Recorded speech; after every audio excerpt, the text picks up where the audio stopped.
before we begin, thank you very much to, well, no need to get all mushy. Cybertron's a better place anyway. Not so perfect. For joining the Patreon campaign. If you don't know that quote, that is what Rodimus Prime says to Sandstorm right after Sandstorm's home explodes. Very sensitive leader Rodimus Prime was. It's one of the lower moments. It's one of the lower moments. But thank you very much for the contribution. Always appreciate it. Thank you very much for all of the support. It amazes me that this month we are going to hit 800 videos in a row. And I think we're hitting a milestone on the shoutouts too. It's absurd. It's absurd. But thank you so much for all the support that helps keep the channel going. So, it was another day with Hasbro Pulse fan stream, and well, it was a stream. We confirmed that, yes, a stream happened. So typically with these, we're kind of excited to get first looks at a whole bunch of new things. We're kind of excited to have, hear about how they came together in production, etc. To be honest with you, we've seen everything in it already. Now, we got better looks at it, yes, and we got some information that was really important, but at the same time, not a whole lot of new surprises. But let's see what we get. Let's go through it. Let's go through it for anyone who's not caught up on recent events in Transformers and follows things like this in order to get their news. Let's actually go through it, just to see what all the stuff was. So, for starters, they did show off the Reactivate. The Reactivate figures are, after numerous leaks, the Reactivate figures are finally officially revealed. And yeah, we see them in their asymmetrical glory, starting with Bumblebee and Starscream. Starscream, I think because the asymmetry is the strongest on him, started bringing up debate. Let's see, do we have a individual shot? This one doesn't really show it very well, unfortunately. Just to get overall thoughts, if you haven't heard them before, I really do like what the Starscream's doing. In general, I do really like how the Reactivate figures look. It's a unique aesthetic for a lot of them. It's a different flavor for a lot of these characters. So if this is like how it goes forward, as we get more from the game, I would be really, really interested in that. Let's see. We go Bumblebee as well. Bumblebee looking pretty tough. This is actually, you see the comparison shot here. Bumblebee, like, considering he's squatting down right there. So really, when you look at it, he's got about the same height as Starscream, which is kind of impressive. Bumblebee doesn't usually get Voyager scale items. It's usually kept to deluxe. So he actually gets the chance to have like a big solid figure for once, and I think that's actually pretty cool. And I do like the off-road dune buggy mode, like this thing. I really like that. It kind of invokes the same shapes as the old classic Volkswagen and gives him that off-road appearance that he'll need for what they keep describing as a post-apocalyptic world. So it's good. It's good. I like these. So in the description of these, they do point out how asymmetrical a lot of these characters are in their deco. And one of the things they kept saying was, like, I wonder how that plays into the post-apocalyptic story. Gee, I wonder why. The only thing we've seen of this video game is a trailer that explained that humans are rebuilding Transformers to try and fight back against the Legion again. Of course they're going to be asymmetrical. They're patch job repairs that humans have been doing to them. You know, it's part of the design vibe, and it's definitely going to give them a unique presence. I was hoping for more unique sculpting. From what I've seen here, they don't really have too much unique sculpt from left to right. It's mostly just how they apply the paint. I was hoping for more asymmetrical sculpting like that, but we'll see. Like, once we get really good in-hand shots, we'll see if that pans out, or anything, if anything is asymmetrical outside of the deco. Here was something they really pointed out. The box has a plastic window. And I love it. Now, keep in mind, and I've been very vocal about this, and I always take this whole situation with the packaging with a bit of cynicism. So Hasbro originally did away with the window packaging because they said, well, we're trying to be more environmental. The reality is it's just cheaper. It's just cheaper to produce cardboard trays that you can just cut windows out of rather than a like plastic bubble that perfectly fits every single character. And of course, it's cheaper to not have like an extra process to producing the packaging, like gluing a window on. They paint this as, well, now, hey, we put the window back, so if you're a collector, you can have these mint in box now, and they'll stay in great condition. No, it's because the retailers complained so much about vandalized material that they had to add the window back.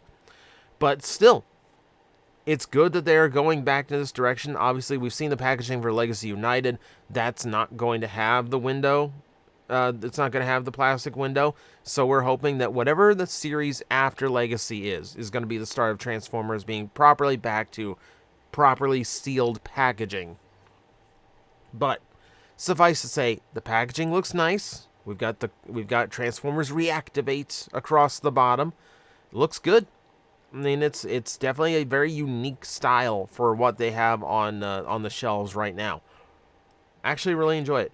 It is a little bit redundant when you realize that, I don't think they needed a picture of the toy on the front of the packaging because we're gonna see them in package. That's a little bit redundant. I feel like I'd like a better look at the vehicle mode, if I'm being honest with you. Okay, so we've already seen Bumblebee and Starscream. Now, they also showed off the other 2-pack, Optimus Prime, and the one that we haven't really gotten a glimpse of, which is Soundwave.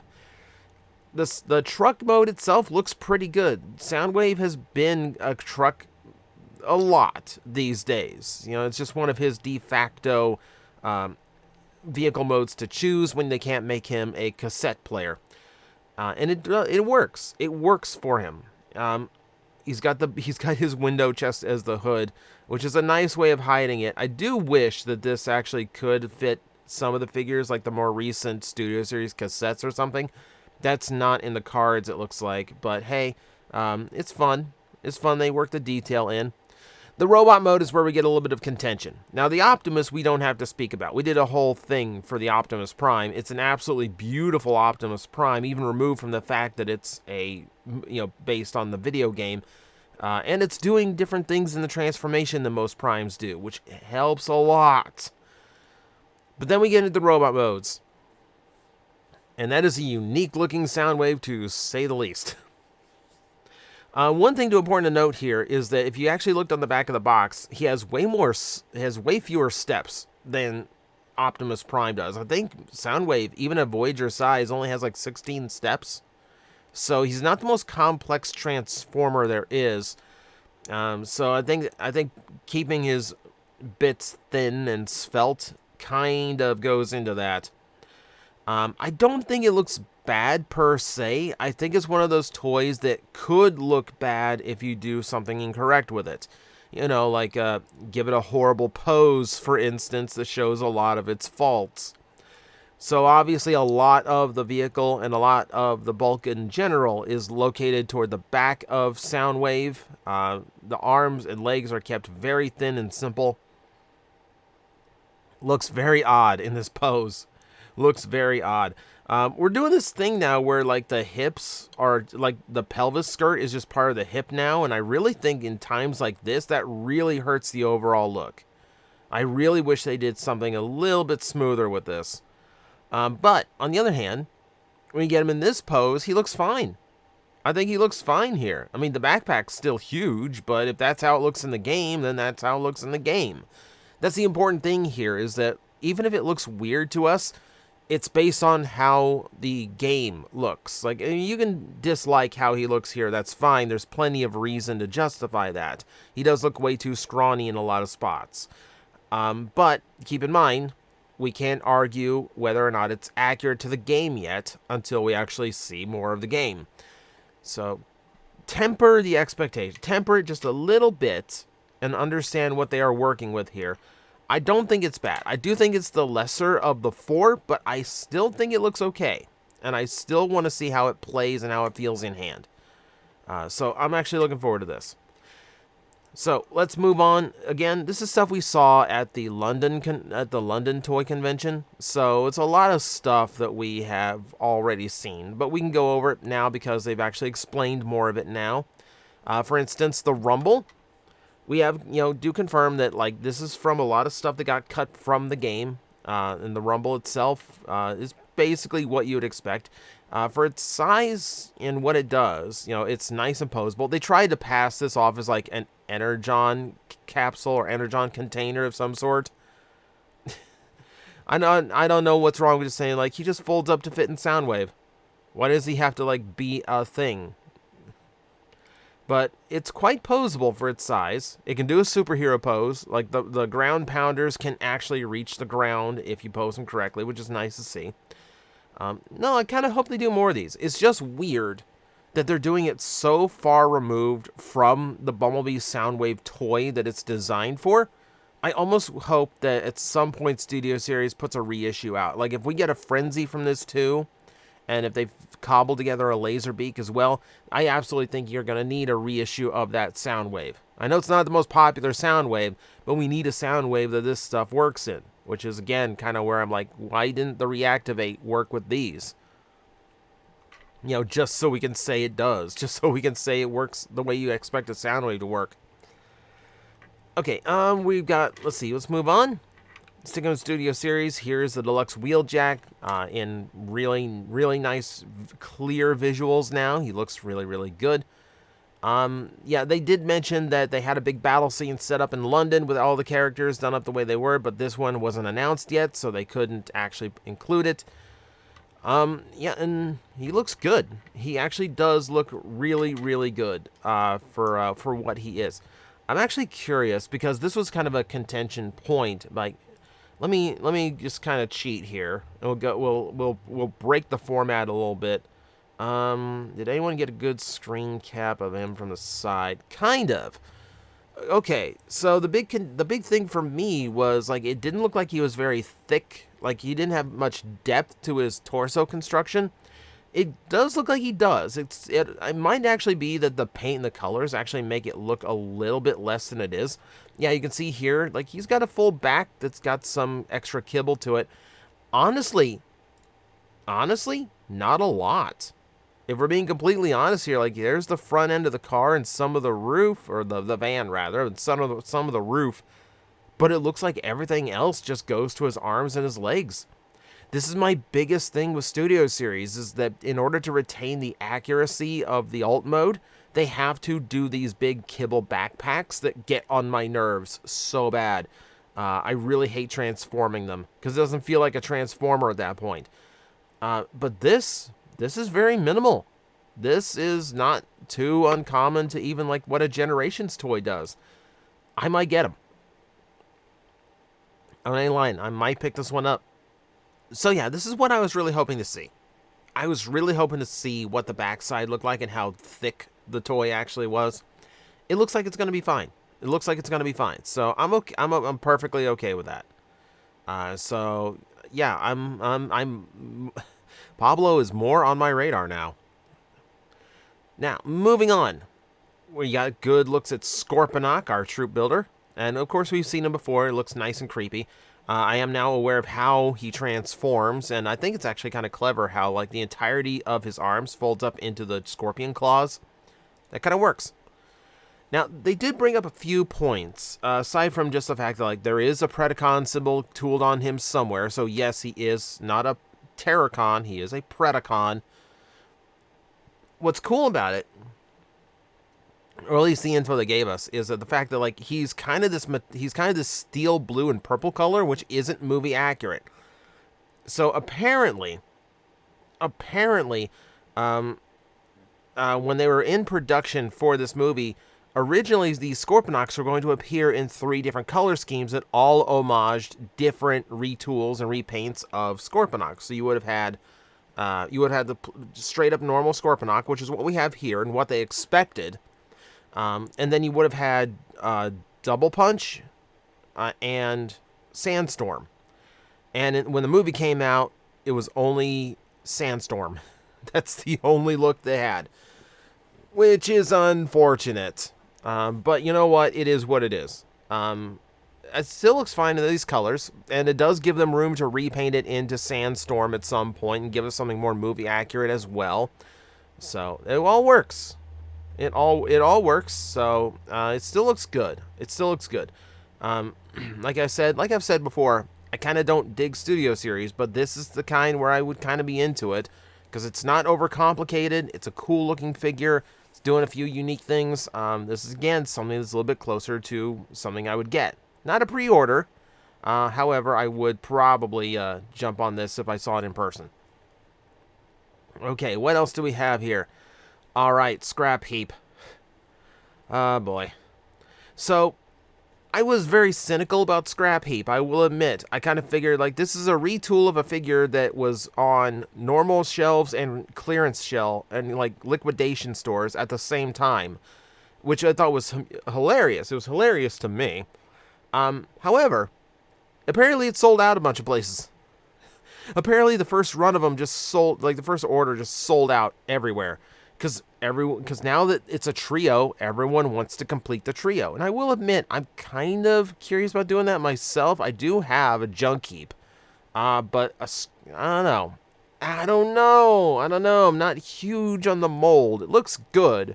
Don't get me wrong. And they did obviously do a lot of different stuff in order to make it look more interesting because he is a little bit more involved than some of the others. In particular, the bike has this protrusion in the front. Apparently, they reworked the toy, so that could be like an actual part of the transformation.